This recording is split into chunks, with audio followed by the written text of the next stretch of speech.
because I want to tell this story to these boys right here. These are some of the Wiley kin, and Kenny tell them who they are and how they are related.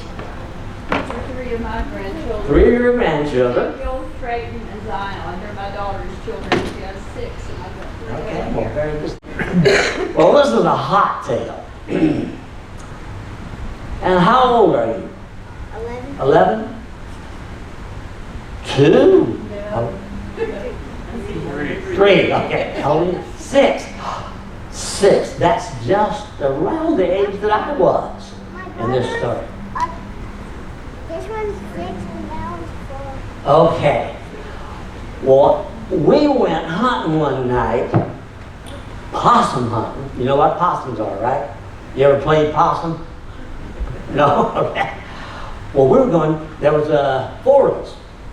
My older brother and Robert Ogle and then a husky fella. And me, we were going. I was the youngest one. And I was so glad that my older brother Harvey let me tag along with him. You know, most older fellas don't want the young ones bothering around with them, right? So we were going to the mountains, we were going possum hunting. But we wasn't doing much good. And then we got tired of that, so we stopped. And we built ourselves a fire. A nice campfire. And we had brought along with us a mountain poleaxe. Now this is not exactly that, because the poleaxe is 2 feet long handle. This is 9 inches more, but it's got the same characteristics here. One side was like a hammer. Nice and hard, right? Yeah. The other side was a little bit sharp. Don't touch that. No. And we had taken it along in case something was up in a tree and we treat them and we need to chop the tree down to get to the animal. So we had to, so we were going to do something, a little game called popping fire coals. Popping fire coals. That's mine. It is? Okay. Well, here's the way popping fire coals went. Of course, we had a little campfire, so let's pretend we got a little campfire here. And what you done, you get a nice flat rock. So you pretend like you're holding a nice flat rock. Pretend like you got a nice flat rock there. Okay. And then what you do is you spit on the rock. Can I spit on the rock? I'll just pretend. Okay. So you spit on the rock. And then you spit on the hammer. Spit on the hammer. Not me, spit on the hammer. There you go. And then you get a hot coal from the fire. Get a hot coal from the fire. And put it right over on the rock. Put it on top of the spit. There you go.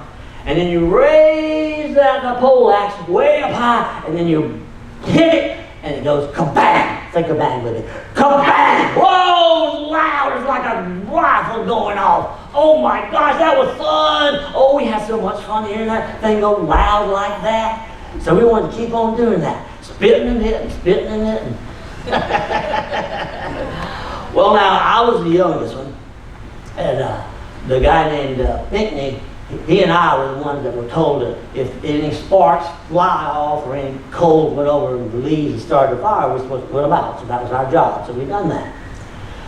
Well, after a while, that spitting, let's do it one more time. Make the sound when you go down. Let's say kabang. Here we go. 1, 2, 3, kabang! Whoa, we were having so much fun. But we thought we'd quit that and go do some possum hunting. Yes, that's my favorite. It is all right. I don't even go here. You like possum food? Oh boy. Well, we walked away. We started walking on down the way, and as we were walking, we heard something crackling behind us. And we looked back, and there was a fire. Oh my gosh, there was a big fire started right back where we was. So we ran back and started putting out that fire. Stand up, let's put out the fire. Stomp on it, stamp on it. Get that fire put out. Throw some rocks on it, throw some dirt on it, get that fire out. Oh. But we didn't do very good. You did good. We didn't do very good that night because the fire just kept getting bigger and bigger. And so my oldest brother said, we got to get out of here.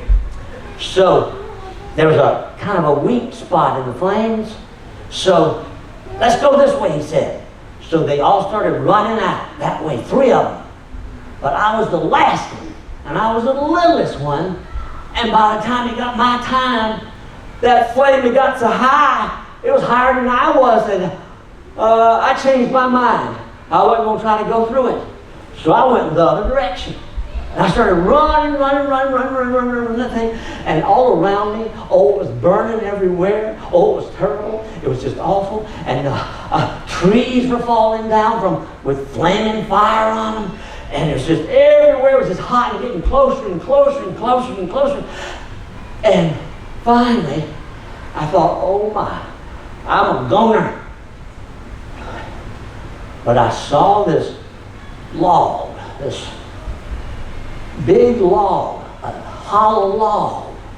And so I decided to climb in it. Come here. Climb in this log. Climb under here in this log. Get under this log. Climb in. Get away from the fire. Climb under. There you go. Oh, yeah. And I climbed into that thing, and I didn't care if there was a snake in there, or a skunk, or a bear, or anything. I just stayed on it. Stay in there. So you just pretend you're in that. So I was in that log, and then suddenly the roar of that fire was coming over me. Oh my gosh. And oh, it was getting hot in there. Oh, it was getting so hot. I had to take my hat, and I had to put it on my face to strain out the heat.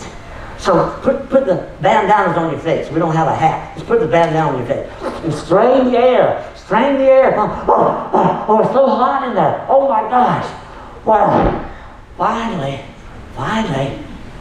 it seemed like that fire had passed on by. So it might be safe to come out. So come on out the hole. There you go. Oh, he came out the knot hole. Okay. Well, I looked around, and it was just charcoal black trees, and there were still some trees burning, and there were limbs falling down still from burning. And I decided I shouldn't try to go on home that night. I should just stay there as long as I could. Well, I should have been dead. You know that? I mean, with that big a fire and all that smoke and everything. But something saved me that night. The reason that I didn't get burned up in that hollow log is because it was a chestnut log. You ever heard of the chestnut tree? Well, the chestnut tree, some of the lumbermen calls it the acid tree, meaning it had tannic acid in it. And that tannic acid, which is used for tanning leather and other things, because it was in that tree, that's why it didn't burn up. And that's why I was saved. It didn't get barbecued. Yeah, I was glad about that too. Well, so I spent the night in that log, that good old chestnut log, and the next morning, off in the distance I could hear, Wiley, where are you?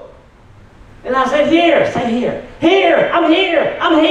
Put up your hand, I'm here. And I came out that log, oh, I'm here. And I jumped up and down, here's Wiley. And it was my brother. And he had come to rescue me once again. And so he took me back home. And when I got home, oh, I got a nice good bath. I had some good victuals to eat.